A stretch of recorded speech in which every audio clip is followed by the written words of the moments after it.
From American actors who became governors, the former later elected president, the latter known for the phrase, "I'll be back," to Chima and Chinua, two of Africa's most famous authors, who, though not related, by some freaky coincidence, lived in the same house several years apart, and sadly, things did fall apart. To American T. Ribs and German M. Schumacher, Formula One aficionados, born on the same day. From America's first black ballerina to Robert Ballard.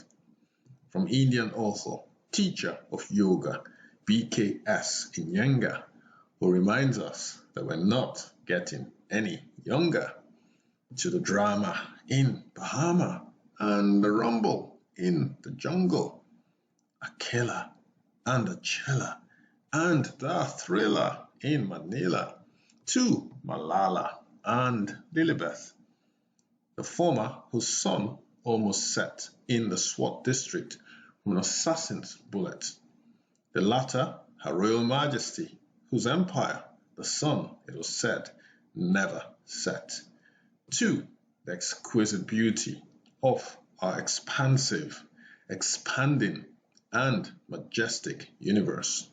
Whatever takes your fancy, there's something for everyone right here, right now. Hello, and welcome to my YouTube channel. My name is Sotonye Afiesimama, and this is Today in History for the 2nd of February. Join me as we journey through history and I share important events as recorded on this day in history. So, coming up in today's Today in History, who do you think was marooned on an island for 5 years? I did ask this question yesterday. And, of course, this inspired a very, very popular novel. Second question was, we also have a dissident essayist coming up today. Who was this guy? He was also a playwright and a statesman who became president of his country.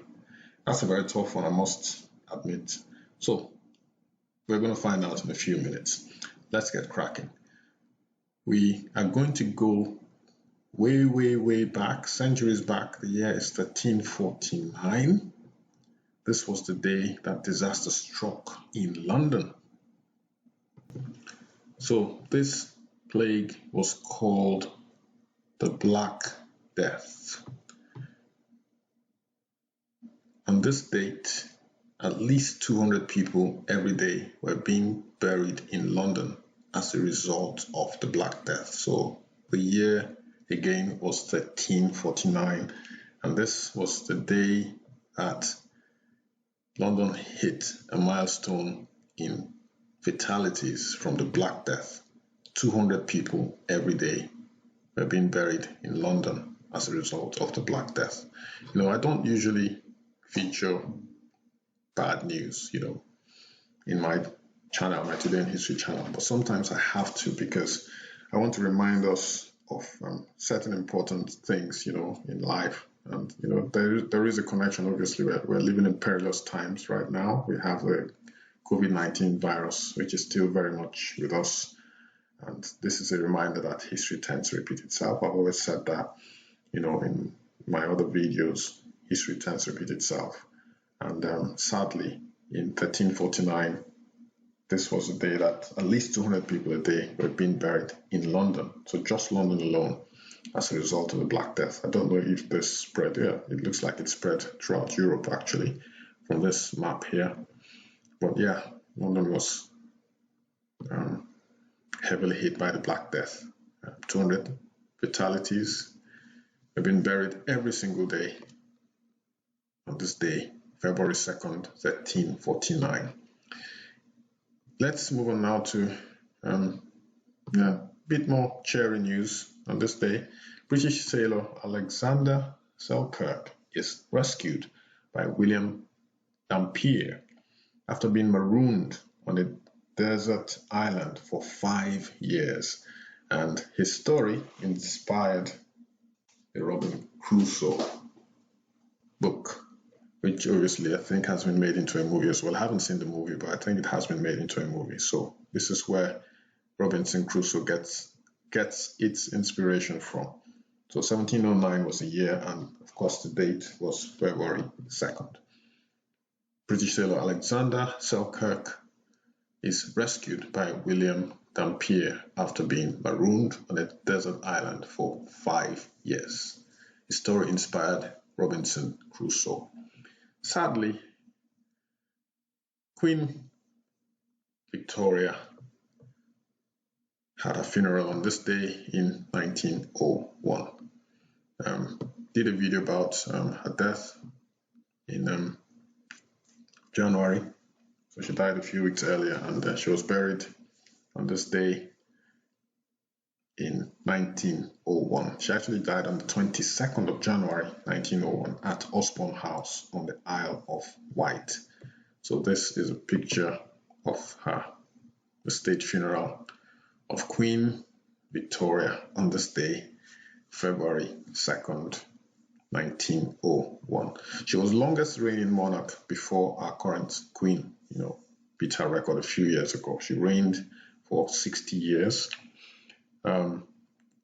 She was buried in the Mausoleum, Frogmore, Windsor, so Windsor Castle, on the 4th of February 1901, following a state funeral at St. George's Chapel.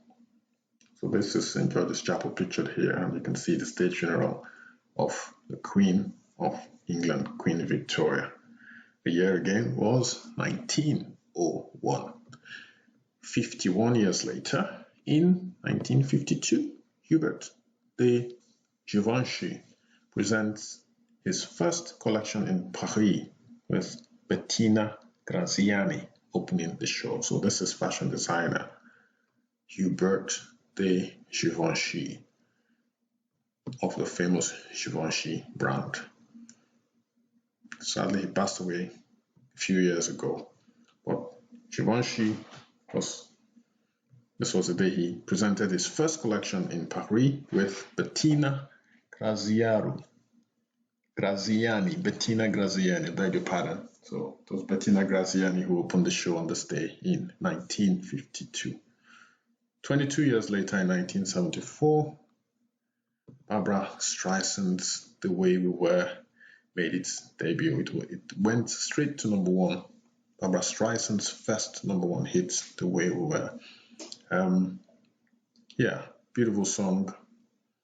The Way We Were hit number one in 1974 on this day. The young Barbra Streisand pictured here. Beautiful woman. The Way We Were, 1974, it was number one on the charts.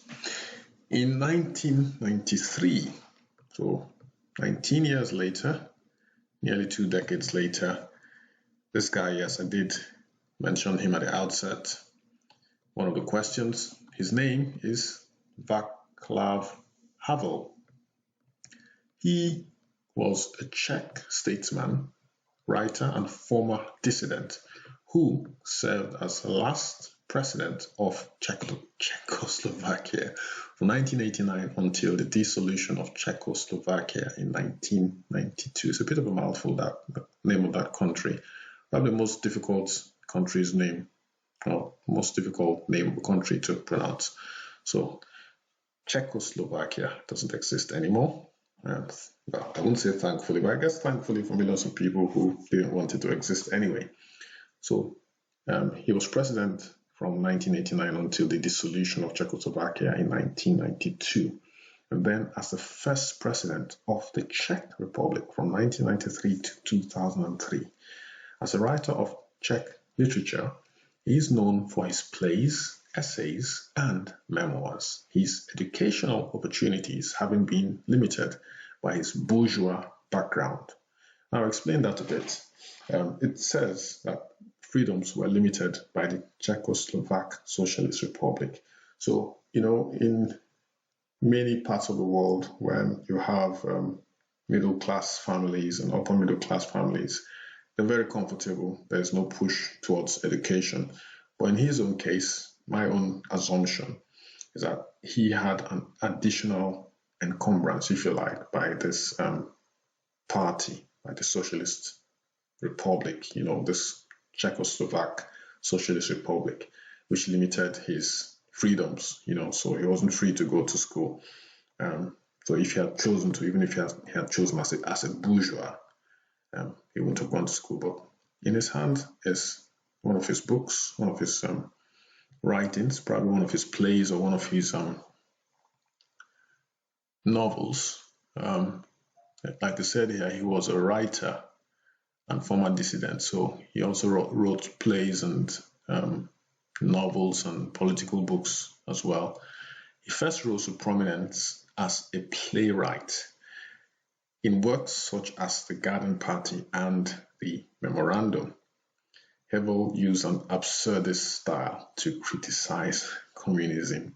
So this is Václav Havel, Czech statesman who served as the last president of Czechoslovakia from 1989 until the dissolution of Czechoslovakia in 1992. And then on this day in 1993, he became the first president of the Czech Republic.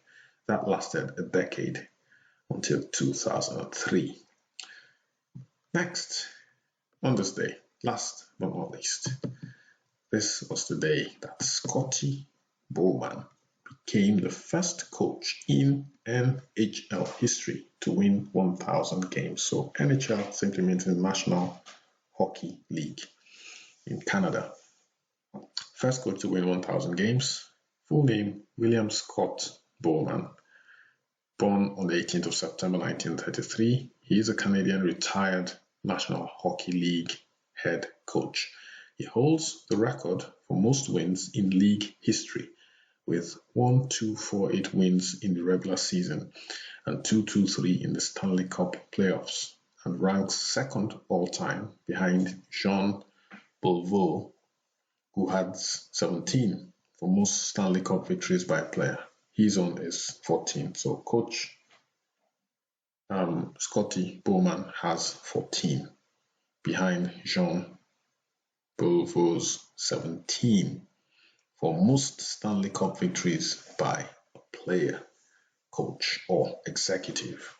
So Scotty Bowman made history in the National Hockey League on this day in 1977. First coach in NHL history to win 1,000 games.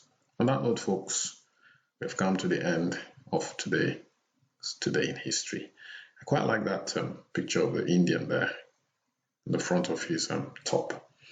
So Scotty Bowman made history on this day by becoming the first coach in NHL history to win 1,000 games. On that note, folks, we've come to the end of today's Today in History. Thanks for your support. Thanks for dropping by. If you like this video again, do not forget to give me a thumbs up. So press the like button, share as well to your various social media platforms, subscribe as well so that you receive updates of my video uploads. Thanks for dropping by. My name again is Sotonye Afiesimama. Join me tomorrow, February 3rd, for another edition of Today in History. Stay safe. Take care. Bye-bye.